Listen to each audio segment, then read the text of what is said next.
Courtney Cox here for NESN.com, joined by my friend Cam McDonough, and I'm so happy at the time of today because we no longer need to look at our Twitter feeds, the whats, the ifs. The trade deadline is over. 3 p.m. Eastern time, it became official.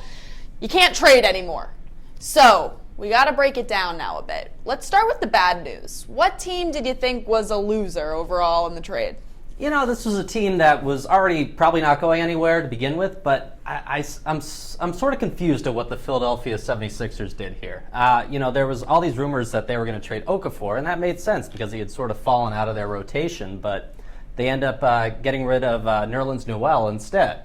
And that was sort of curious. I have some 76ers friends who are not very happy right now, and I don't know if they're really trusting the process right now in Philly. Let's talk about the good news. Who won the deadline, the trade, everything?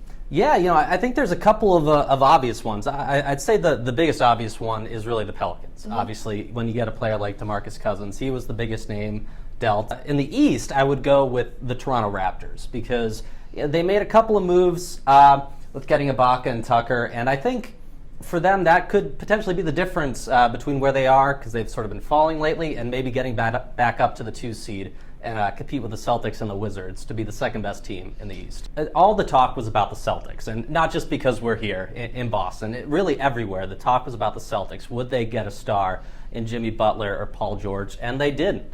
And while the Wizards and the Raptors made some nice moves, I don't think they're really serious contenders still to knock down the Cleveland Cavaliers. So I think even though the Cavaliers' big move was getting Kyle Korver back in January, if you can call that big. No offense, Kyle. But I think they really actually won the day because I think they're still the clear favorite. All right, well, great stuff. We don't need to hear about rumors anymore, thank goodness.